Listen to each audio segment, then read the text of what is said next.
যদি শোনেন কোনো বিমানবন্দর থেকে গত ৩০ বছরে একটি লাগেজও খোয়া যায়নি, অবাক হবেন নিশ্চয়ই। কিন্তু এমনটাই দাবি জাপানের কানসাই ইন্টারন্যাশনাল এয়ারপোর্টের।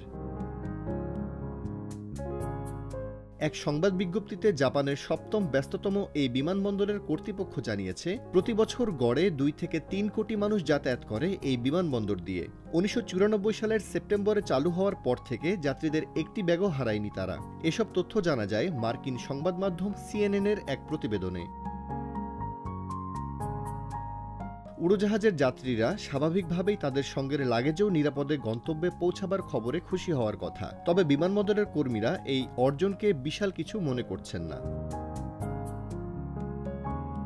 কানসাইয়ের জনসংযোগ কর্মকর্তা কেনজি তাকানিশি সিএনএনকে বলেন, আমাদের এমন মনে হয় না যে বিশেষ কিছু করেছি। আমরা স্বাভাবিকভাবে আমাদের কাজ করে যাই, দৈনিক হিসেবে আমাদের কাজ করি এবং এর জন্য পরিচিতি আছে আমাদের। পুরস্কার পেয়ে আমরা অবশ্যই খুশি। যুক্তরাজ্য ভিত্তিক বিমান পরিবহনের র্যাঙ্কিং ও রেটিং ওয়েবসাইট স্কাইট্র্যাক্স এপ্রিলে কানসাইকে ব্যাগেজ ডেলিভারির দিক থেকে বিশ্বের সেরা বিমানবন্দরের স্বীকৃতি দিয়েছে। বিশ্বের সেরা বিমানবন্দর নির্বাচনের সময় যে বিষয়গুলোর দিকে নজর দেওয়া হয় তার মধ্যে একটি সময়মতো লাগেজ পৌঁছানো, খাবার ও পানীয়ের অবস্থা, সময়মতো আগমন ও প্রস্থানের হার এবং পরিচ্ছন্নতাকেও এই ক্ষেত্রে বিবেচনায় রাখা হয়।